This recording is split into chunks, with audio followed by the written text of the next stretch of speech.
Local holiday announced.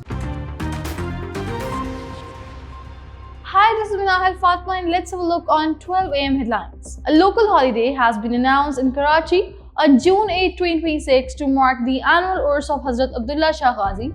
The holiday will be observed across departments of the Karachi Metropolitan Corporation following an official notification. Authorities have directed all concerned departments to implement the decision for the religious occasion. Prime Minister Shehbaz Sharif met leading industrialists and business leaders, emphasizing that the upcoming budget includes measures aimed at providing relief to the public.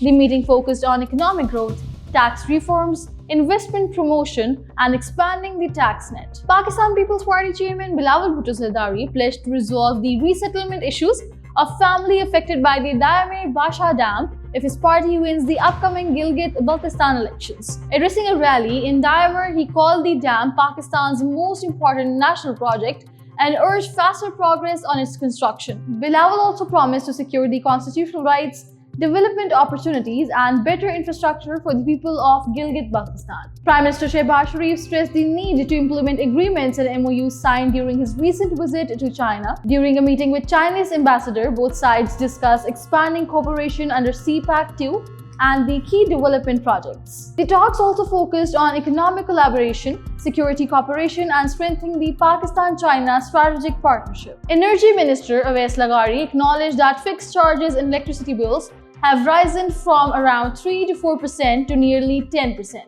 He argued that despite higher fixed charges, overall electricity tariffs have declined due to the subsidies and lower unit rates. Stay tuned with Pakistan Connect for more updates.